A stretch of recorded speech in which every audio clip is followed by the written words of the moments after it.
Good. This is Dennis Lindsay with Corcoran Global Living here in Carson City, Nevada, with my good friend Kyle Rush with Guild Mortgage out of Carson City with your Mortgage Monthly. How you doing, bud? Excellent, Dennis. Good to see you. Good, good. How's biz? You know, this market's pretty wild. I'm excited to talk to you a little bit about it because it's one of the more unique real estate markets I've ever been in. Yeah, I've never seen, and I've been doing this thing a long time, 40 years, and I've never seen a market like this. It's crazy. Absolutely. Yeah. Well, we got two questions for you today, Kyle. Let's go. And it's about when should I lock my interest rate in? I mean, I hear a lot about that. You talk about it at times. You say, let's get you locked in. How does that whole thing work? Great question. So let's talk about when you're eligible to lock the loan, because I think this plays heavily into it. So as you go into a contract, the first step after signing that contract is making sure the loan officer is aware that you're in contract, because in my world right now, I would always rather lock you than float you, meaning I want that interest rate locked in as soon as possible. And the reason I feel that way is the economic situation we're in right now is being heavily supported by the Federal Reserve. The Federal Reserve has been buying treasury bonds and mortgage-backed securities for the last 14 months, upwards of $120 billion per month. Now, this is very important because with the Feds purchasing this level of mortgage-backed securities, that's what's deflating interest rates or keeping rates down.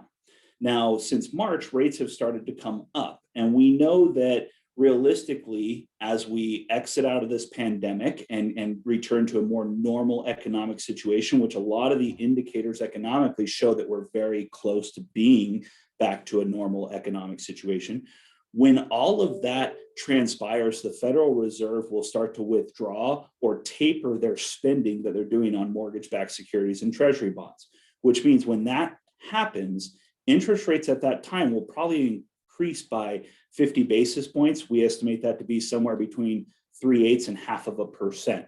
So as soon as the Federal Reserve feels that we're economically stable again, rates will go up. Now, the indicators that the Fed chairperson has given us surround unemployment being less than 6%. They're looking at inflation being measurable at over 2%. And so a lot of those factors as they come into play are really going to encourage the Fed to taper. As the Fed tapers, rates are going to go up. The magic question becomes when, and I just am not confident enough to gamble on someone's payment for 30 years as to when the Federal Reserve is going to do that.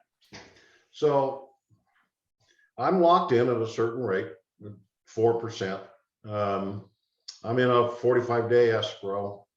What happens if the interest rate drops? Great question. You make the adjustment, or?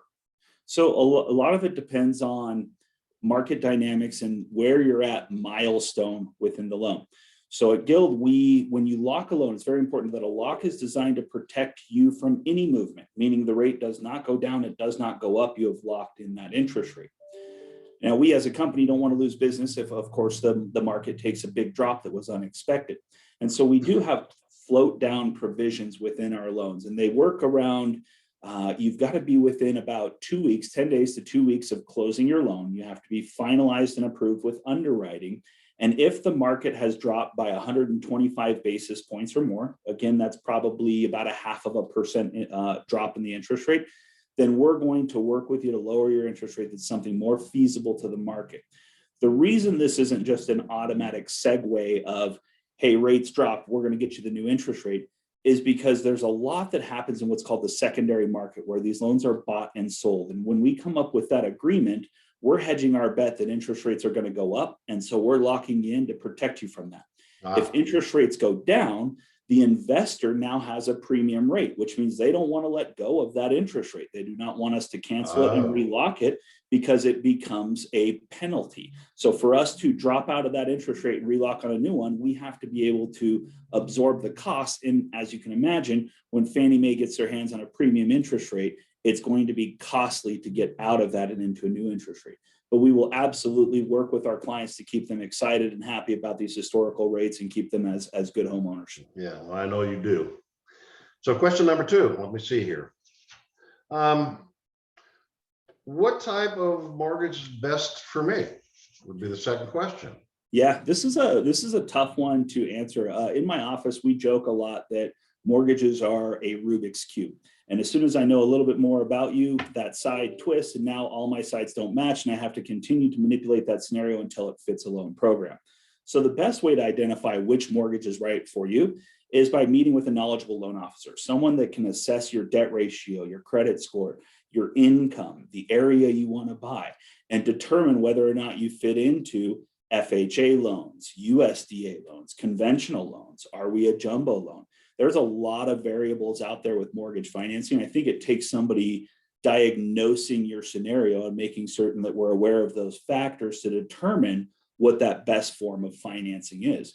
It may be credit scores that drive us from one product to another. It could absolutely be income that drives us from one product to another, or even area of where they'd like to purchase their home. Gotcha. Good. Well, we're going to wrap this segment up. And Kyle, how does anybody get a hold of you if they want a purchase loan or maybe a refinance? Thanks, Dennis. Always love doing this with you, and I'm excited for next month too. My name is Kyle Rush. I'm at Guild Mortgage. You can call me directly at 775-885-6892. Okay, bud. Thanks very much. We'll talk to you Thanks, next Dennis. Good to month. see you. All righty. Bye.